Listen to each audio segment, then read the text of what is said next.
een halkan aad u jeedaan waa qabuurihii dabcan waa gurigeena rasmiga ah aadi doono waxaa soo wada aragtaa shalay waxaan ku iri dadkaas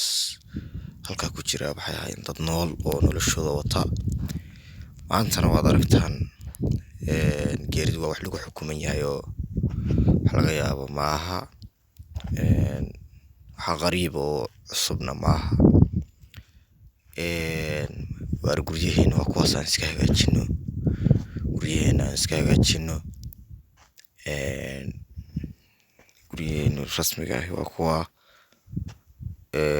geeridu maaha dhamaadka nolol jirtay balse waxa weeyaan waa bilowga nolol cusub oo magaranaysaa halkaa bilowga nolol cusub oo dhab ah guryaheena waa kuwaas war guryaheena aan iska hagaajino adduunyada iyo dhalaalkeeda kafan baa inaga raacisay guryaheena aan iska hagaajino guryaheena rasmiga ah waa kuwa guryaheena rasmiga waa kuwa waxaas oo aad u jeedaan waa dad dhintay maalin leeli mid baa la keenay maalin leeli